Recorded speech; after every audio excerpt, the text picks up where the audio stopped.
Lovely host for today. We have our CEO of Shopee and also Miss Cosmo World Secretary. She is also in our ambassador and also contact creator. Please welcome Miss Samantha Victoria Acosta. We have one of the most renowned please welcome Albert Brian Avenue. Okay, so good afternoon to our members of the press. So I see a lot of familiar faces here. So it was so nice to see you again at a long time. And our team bloggers, distinguished sponsors, and of course our special guests. Welcome to the grand capital of entertainment right here at the historical legal office in New Manila, Quezon City.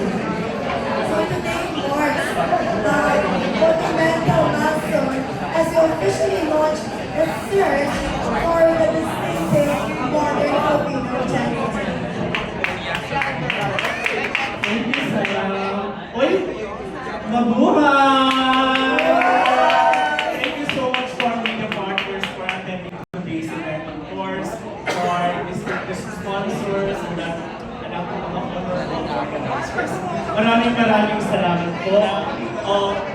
And thank you for the very warm accommodation doon sa ating mga gentlemen. These are Philippines gentlemen as we walk the red carpet earlier. Sino favorite nyo?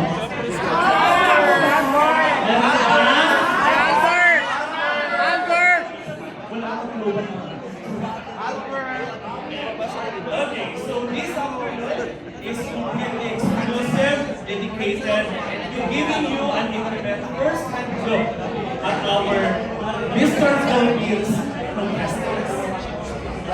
So gaya ng sabi ng aking partner, may early hotties na ba as of today? Meron na! Kasi kama umuuso ko siya. Mukhang may natin pala siya.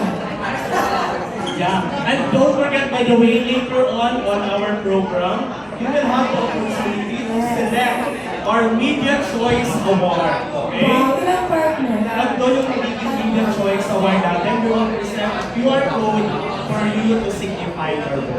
Okay? And that is after the board shorts segment for our Mr. Philippines contestant. That's right, partner. So, before that,